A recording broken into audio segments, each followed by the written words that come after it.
Well, hello there and welcome to this special episode of Carrying On the Conversation, the special bonus episodes of Making Conversations Count that we put out summarising recent episodes. Because of the time of year of recording this, and the fact that we wanted to give Wendy Wu a well-earned break, we've decided to do something a bit different in this episode. We've decided to revisit 3 guests we've already had a conversation with and discover where they got to since the recording. So, literally, carrying on the conversation. We've got Mandy Ward, the cuddle monster lady. I mean, we all write from our own experience. I mean, there's other instances where we helped a guy write his life story that he only wants to keep for his family. Steve Judge, author, expert speaker, and all-round Paralympic marvel. That is what I'm driving towards, for other people to achieve their goal, because then I'm selfishly achieving my goal by other people achieving their goal. And last but not least, Wendy Wu's business crush, Rob Begg, mindset coach extraordinaire. It can be a bit of a challenge because your whole sense of identity is being challenged. If you've not yet listened to the original full episodes, you'll find a link to them in the show notes, both on the episode page of whatever app you're listening to this on, and on the website post at makingconversationscount.com. Click episodes and look for the latest post. Well, on to our first guest, Steve Judge. Steve shares his journey towards finding his golden vision and how he helps others achieve their goals. From using visual aids to creating online workshops, Steve shares his winning strategies for finding and achieving success. Plus, he talks about the frustrations he encounters when people don't take action towards achieving their goals. So without delay, let's get into this inspiring conversation on finding and achieving your own golden vision. The number one thing, and this is what we talked about when we last chatted, was what I wanted to do. Now, what I do is I then do a golden vision. Now, for me, I'm a very visual person, so I like to see. I have a vision board on the wall, and I draw a picture of what I want, and that's what I encourage other people to do. Everybody's different, and some people might want words or something tactile. But for me, it's a picture. In fact, I've got my picture here. Let me show you this. So this is the picture that I drew, I don't know, year and a half, 2 years ago. But anyway, it's me. It's me in the future, global stage, still in scouting. So I've got my scout necklace on. I want to go and speak in Japan. So I've got the Japanese samurai sword. I'm being held up by my golden gang. So my golden gang is very important. They're the people that I meet along the way, the people that I want, the people that will help me to get to where I want. So that might be my mastermind group, my business coach, my stylist, my website person. I'm still in the globe, the global speaker. I'm helping, inspiring, and motivating. I've got an online workshop. I've got on the side of the stage 3 books. Now, I've only written 1 book so far. I'm writing the 2nd book at the moment. Wow. I don't even know, but I mean, I just think that there might be another book out there. So this is what I want to achieve, what I will achieve. It's got a house there. I'm living with my girlfriend, cars outside. That's the picture, and it's a very colourful picture. Now, that is what I want. And this is what I urge people to do first, is just ask yourself, what do you want? What makes you happy? And for me, what makes me happy, to complete my circle in my life, because I've been through my rehabilitation, learning to stand and walk again, surviving, becoming an elite athlete, becoming a world champion. But to complete my circle, I feel, is very much giving back and helping other people to achieve in their life, to find the gold in their life and to achieve that. And this is then also what frustrates me, is that people aren't doing that, and so that drives me even more. So what frustrates me is people that are constantly saying, I want a better job, or I want a better relationship, or I wish I had lived in a different house, and it's all quite negative. And I'm like, well, you should go and do that. And they go, oh no, I can't do that because I haven't got time, or I haven't got money, or I don't know how to do it. And they come up with these excuses. And I get it. I'm not saying it's easy to go and do and achieve your goal, but the thing is, Wendy, is that I have the answers. I know how to achieve it because I've done it. I know what you have to do. So this is what's driven me to write my book that you mentioned, Gold. And in that book is the 5 winning strategies that will take you towards achieving your goal, finding your goal and achieving it. So getting it out of my head into the book is one thing. Turning that book into a workshop, which I've done, is another thing. So I can physically take people on that journey, but also taking that workshop online, then that opens the door, doesn't it? Then it can be global. Then anybody around the world can log on, do the workshop, find out what their goal is and work towards it and achieve it. And that, all of that makes me happy. And that is what I'm driving towards, for other people to achieve their goal, because then I'm selfishly achieving my goal by other people achieving their goal. So that's what I've been working on. And it's ongoing, because I'm constantly asking myself, what more can I do? What more can I do? What more can I do? You know, yes, there's a book, there's a workshop, there's an online workshop. Okay, now I need to market it. Now I need to shout louder about it. Now I need to do more stage appearances to tell people about the book and the workshop. So it's always ongoing, and that, I love that. You know, that there's always something to do, something that I could be doing more. So that's where I am, and that's what's been pushing me onwards, I guess, over the last couple of years. And I know that you're a big one for not leaning into any excuses, and it's inspiring, isn't it? And I can understand the frustration that you may have sometimes, is that there is no need to settle, is there, for second best. If there are things that you would like in your life, then go do them. If they're not seeking you out, there are lots of other people that they could seek out too. That's a bigger frustration, isn't it? Is that we're all here to live a journey, I think. Yeah. No, absolutely. And yeah, I might not have all the answers, believe it or not, but that's the whole point of your golden gang. And your golden gang, so let me just go through the 5 strategies, the winning strategies. The first one is your golden vision. So you've got to know what you want.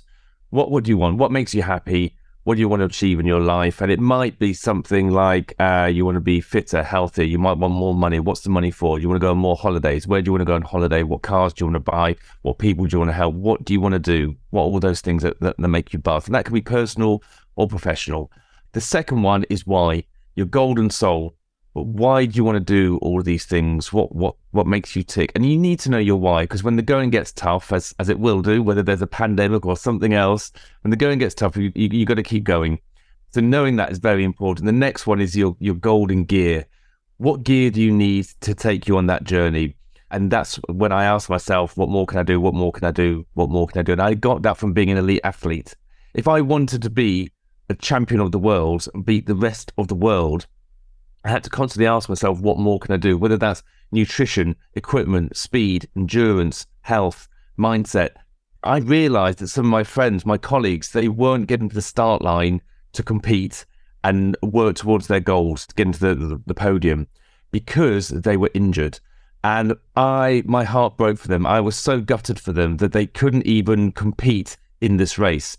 Now, if we turn that round and call it the race of life, you know, whether it's your business or your health or whatever, if you can't get to your start line, you can't even compete.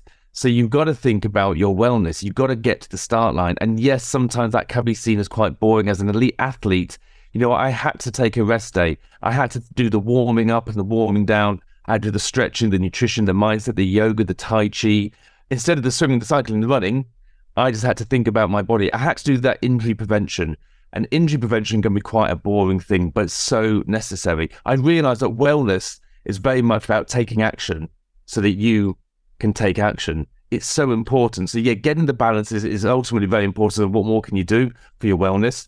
The next one is your golden gang, which I'd mentioned.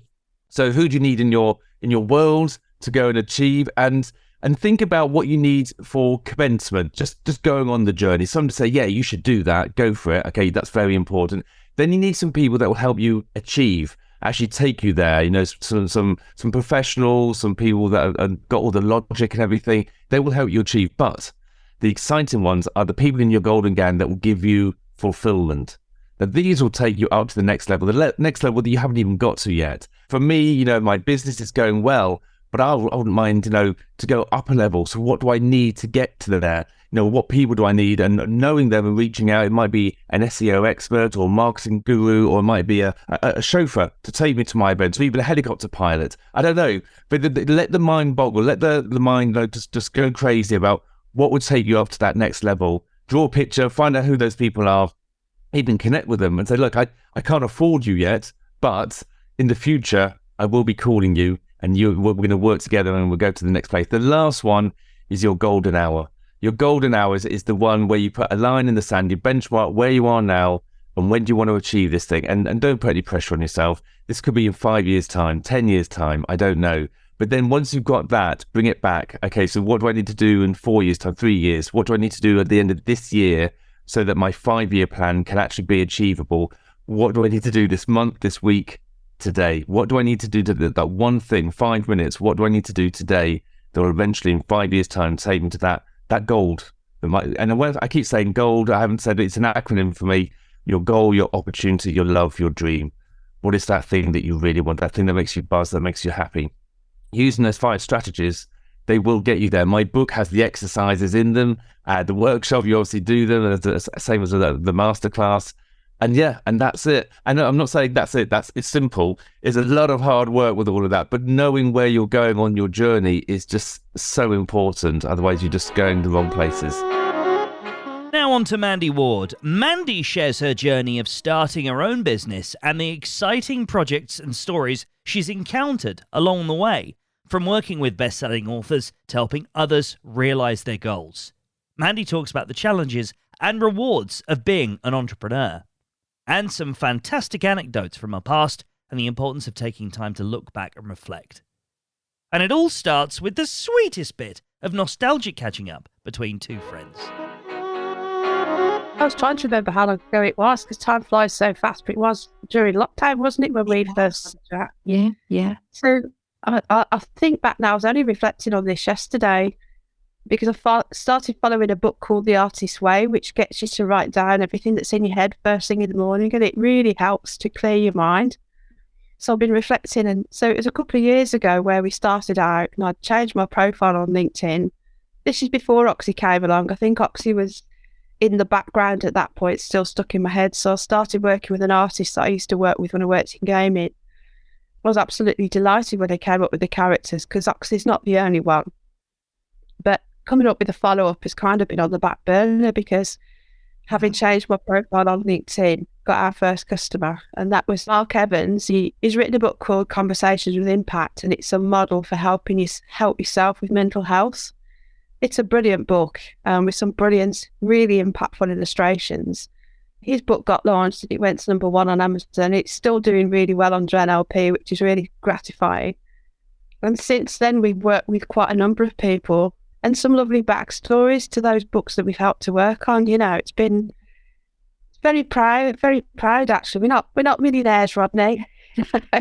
We keep saying to ourselves, this time next year we'll be millionaires. If you're an Only Fools and Horses fan, you know what happens when they did get the millions anyway. So yeah. Yeah. We say it as a bit of a joke when we're at our most stressful moments, I guess, but it's such a rocket ride running your own business. And even now, because there's two of us, it's being honest, sometimes it's touch and goes with the balance in the bank, you know.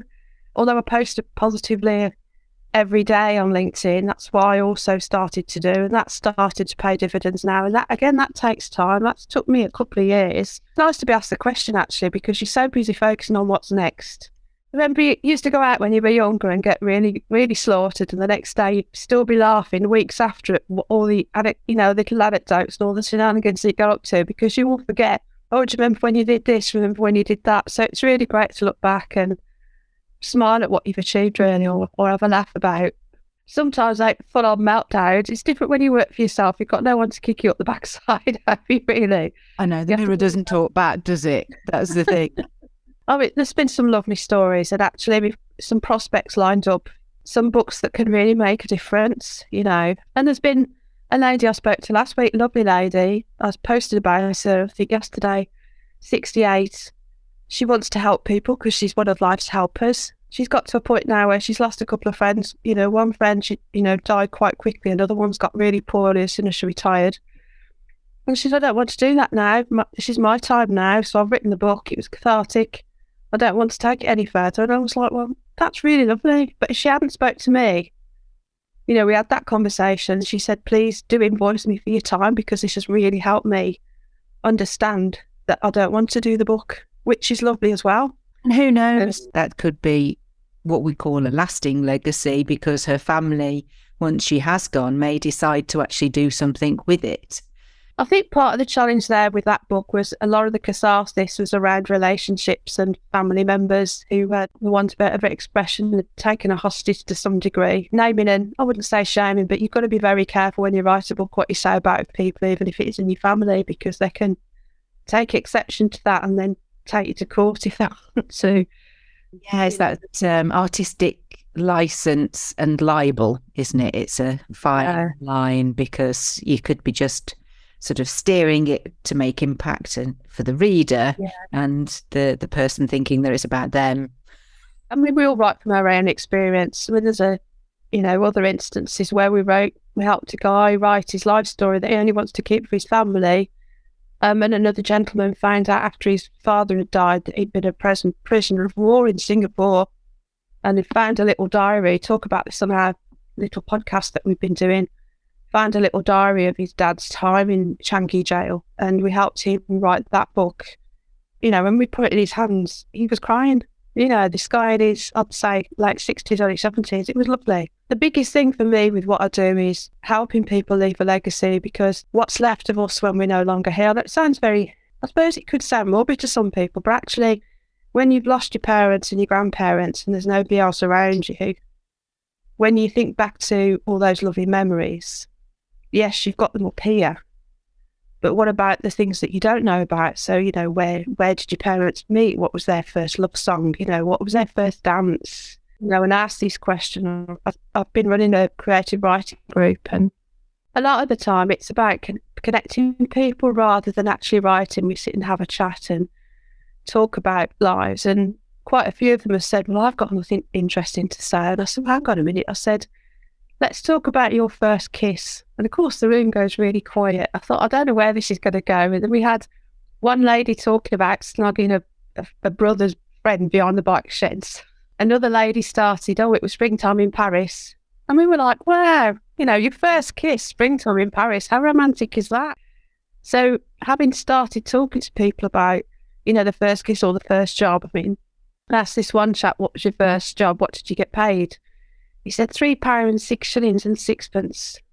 Most people won't know what a shilling or a sixpence is. And the lovely thing about it is it's local history. It's not what you hear on the news. It's stuff that happens to real people. It sort of makes me feel like there ought to be a kind of living journal that would have all these pre-prepared questions for you to be able to write them down, and just leave even if it's a snapshot and you're not much of a writer, to be able to sit and work through. I know that it was something that I did with my dad, and we worked through, and I made him tell me stories, but we didn't write it down. And the memory is a funny thing, isn't it? You only kind of remember, and you gloss over certain aspects, and the power of words can never be underestimated. I googled the other day, what's the oldest book in the British Library? Because as you probably know, you've written a book, Wendy, and the British Library will ask you for a copy with your ISBN number on it, which is, it's like being called onto the Roll of Honour, really. It's such an honour to have your book in the British Library. But the oldest book in the British Library was something like 686, and the British Library paid £9 million for it. And the binding, the red binding, is still visible. The jacket on the book is still visible. So, and the other thing is, we've got video these days. There's nothing stopping anybody from sitting around a table with mum and dad or nan and granddad and tell me about something, tell me about yourself, and forwarding those, because you can do it all with an iPhone now, so it doesn't necessarily have to be written down. We remember the stories, and we remember the feeling, don't we? It's the feeling that we remember, and that's how we relay the story. It'd be like me saying to somebody that I'm working with, well, how did it feel the first time somebody said yes when you offered them what you do? Yeah. And it's an immense thing. How did it feel when you got your first commission in your paycheck? These are the sorts of things, unless you know the question to ask. Yeah. It is difficult to be able to just pluck something imaginative and creative out of the air, isn't it? How we got together was through LinkedIn and the stories that you were posting about. Yeah. And coming back to Oxy's, now not just on a page, he's got real life form, because that sparked a conversation with somebody. And when we first spoke, I could see then that, it would be great if he had a whole shelf in Toys R Us or something, in Smiths, because it's just a really powerful message and just helps children, which is where it all starts, and that's where our investment needs to be. So I'm absolutely thrilled that you've got this living legacy idea coming through, because that means that I'll get to talk to you again another time in the future and you can come and tell us all about it.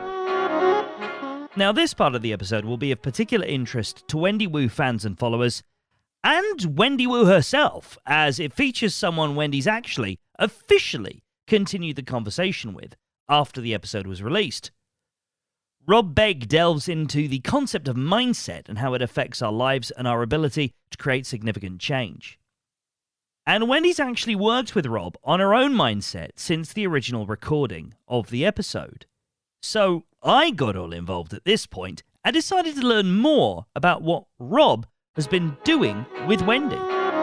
Mindset, it's a word that's overused and very little understood. But so where the conversation went was to the understanding that actually, if you really want to create significant change in your life, you've got to go beyond the mind. You've got to go to the source. We've got three elements. We're a mind, body, spirit complex. And people say, well, I don't believe or buy into any of that spiritual stuff. Well, that's fine. You don't have to believe it, but you're still a spiritual being regardless.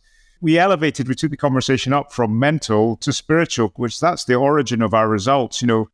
People never stop to question their own thoughts or their beliefs or their assumptions. And so we went up a layer above the mind or before the mind to the spiritual aspect. And then you can come back down into the mind, and creating our experience, our life experience is based upon who we're choosing to be. We don't get what we want in life. We get who we're identified and what we're identified with. And there were some other facets to the conversation relative to the nature of reality, which I think were quite a stretch, which they are, because from a logical, linear, rational perspective, we can't grasp them. We can only grasp wisdom through experience. The problem with wisdom is when it's spoken or put down in writing, it's no longer wisdom. It becomes knowledge and information then, and that doesn't have the power to create the change. Wisdom is experience. It's not taught. So we had a chat around that, as I recall.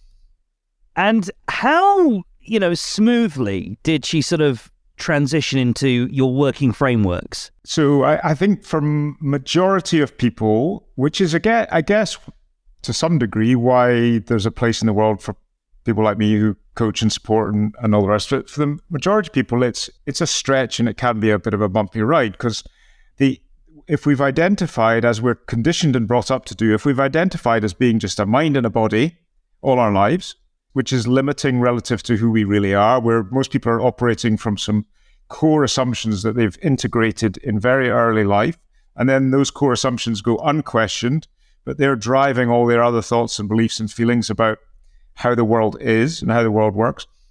So if we're identified as mind and body, we go through our lives with a certain identity, believing we are a certain way. And then so when you question that through direct experience, when you get the awareness that you're so much greater than that, it can be a bit of a challenge, because your whole sense of identity is being challenged. But what you're opening yourself up to is a whole world of possibility that you would otherwise just not have any awareness of. So it's a little bit of a bumpy ride, particularly if we're used to spending a lot of time in our so-called heads with the intellect, because we're taught to value the intellect as we go through life over and above our heart and our intuition. And yet it's our heart and intuition that, as we get further on in life, that's knocking at the back door saying, please, will you wake up? That's what causes all the suffering, is we believe who we're not. My own experience and my observation is that if we're particularly prone to using our intellect and to figuring stuff out, then it's a bumpier ride. It's not unpleasant necessarily, but it's more challenging to embrace. The learning is experiential. You can't get it intellectually, but the identity of mind and body wants us to hang on to the intellectual understanding. It wants to say, before you can embrace this, you've got to understand it intellectually. And of course, that's why people don't create change in their lives. We've got to go into the unknown. Like we once did as children. We were unafraid as children to go into the unknown, to set our heart on things.